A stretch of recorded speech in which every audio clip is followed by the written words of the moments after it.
ఏపీలో చంద్రబాబు నాయుడు పాలన మొదలైంది.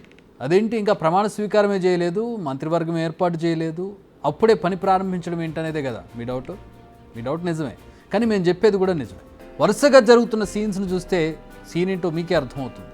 జూన్ 4 ఏపీ ఎన్నికల ఫలితాలు వెలువడ్డాయి. కూటమికి ఏకంగా 164 స్థానాల్లో గెలుపొచ్చింది. అందులో ఒక్క టీడీపీ అభ్యర్థులే 135 సీట్లలో గెలిచారు. ఏ క్షణమైతే రిజల్ట్పై ఒక క్లారిటీ వచ్చిందో అప్పుడే ఏపీలో మార్పులు మొదలైపోయాయి. జూన్ 5 చంద్రబాబు ఢిల్లీ వెళ్లారు, కానీ ఏపీలో మాత్రం జరగాల్సింది జరిగిపోతూనే ఉంది. పరిస్థితులు ఎంత వేగంగా మారుతున్నాయనే దానికి బెస్ట్ ఎగ్జాంపుల్ ఏంటంటే సెక్రటేరియట్లో తనిఖీలు, అధికారుల మార్పుపై కసరత్తు, మంత్రుల ఛాంబర్లను అత్యంత వేగంగా స్వాధీనం చేసుకోవడం, ఆ బయట ఉన్న బోర్డులను తీసిపడేయడం, ఐటీ విభాగంలో సోదాలు, ఉద్యోగుల ల్యాప్టాప్లను సైతం తనిఖీ చేయడం, బయటికి ఎలాంటి వస్తువుల్ని తీసుకెళ్లనివ్వకుండా అడ్డుకోవడం, ఇవన్నీ జస్ట్ 24 గంటల్లోపే జరిగాయి. అఫ్కోర్స్ ఫోన్ ట్యాపింగ్ జరిగిందంటూ కూడా టీడీపీ నేతల ఆరోపణలు ప్రారంభించారు. నిజానికి చంద్రబాబు అంటేనే గవర్నెన్స్, అడ్మినిస్ట్రేషన్, ప్రతి విషయంలో పక్కాగా ఉంటారనే పేరుంది ఆయనకి. పాలనను, అధికారులను పరుగులు పెట్టించడంలో ఆయన తర్వాత ఎవరైనా అన్నట్టుగా ఉంటుంది వ్యవహారం. సో ప్రమాణ స్వీకారం చేసే లోపే పరిస్థితులను చక్కబెట్టే పనిలో బిజీగా ఉన్నారు చంద్రబాబు. ఇప్పటికే సీఎస్ నుంచి మొదలు పెడితే ముఖ్యమైన శాఖల అధిపతులుగా ఉన్న ఐఏఎస్ల పనితీరుపై రివ్యూ జరుగుతోంది. మెయిన్గా ప్రస్తుతం ఏపీ సీఎస్గా ఉన్న జవహర్ రెడ్డిని మార్చే పని వేగంగా జరుగుతున్నట్టుగా తెలుస్తోంది. ఆయనపై ఇప్పటికే భూదందా ఆరోపణలు ఉన్నాయి.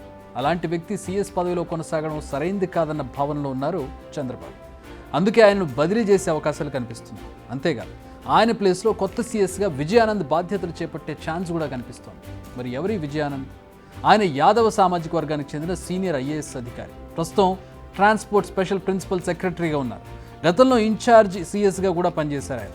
హైలైట్ ఏంటంటే రాష్ట్ర విభజన తర్వాత ఏపీకి ప్రధాన ఎన్నికల అధికారిగా కూడా విజయానంద్ పనిచేశారు.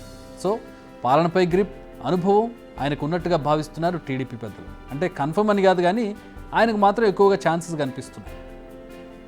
సో నెక్స్ట్, చంద్రబాబు చెప్పకనే కొన్ని విషయాలు చెబుతూ ఉన్నారు. కొందరు ఐఏఎస్ల, ఐపీఎస్ల పదవులకు చెక్ పడబోతోందని తెలుస్తుంది. అయితే ఈ విషయాలను చంద్రబాబు డైరెక్ట్గా చెప్పడం లేదు, చెప్పకూడదు కూడా. సింపుల్గా వారికి అపాయింట్మెంట్ ఇవ్వడం లేదు. సిఐడి చీఫ్ సంజయ్, ఇంటెలిజెన్స్ మాజీ chief PSR Anjaneyulu, senior IPS officer Kolli Raghurami Reddy, ఇలా కీలక పదవుల్లో ఉన్న అధికారులు చంద్రబాబును కలిసేందుకు ఆయన నివాసానికి వచ్చారు. బట్ వారెవ్వరికీ కూడా ఆయన అపాయింట్మెంట్ ఇవ్వలేదు. సో ఇది వారు ప్రస్తుతం కొనసాగుతున్న పోస్టులు ఊస్టింగ్ అయ్యే ఛాన్సెస్ ఉన్నాయని చెప్పకనే చెబుతోంది. ఫలితాలు వెలువడిన తర్వాత జరిగిన మరో కీలక పరిణామం ఏపీ ఫైబర్ ఆఫీస్ని పోలీసులు ఆధీనంలోకి తీసుకోవడం. ఈ ఆఫీస్లో ఉన్న ఉద్యోగులందరినీ బయటికి పంపేశారు పోలీసులు. ఆఫీసును మొత్తం హ్యాండ్ ఓవర్ చేసుకుని తనిఖీలు చేశారు.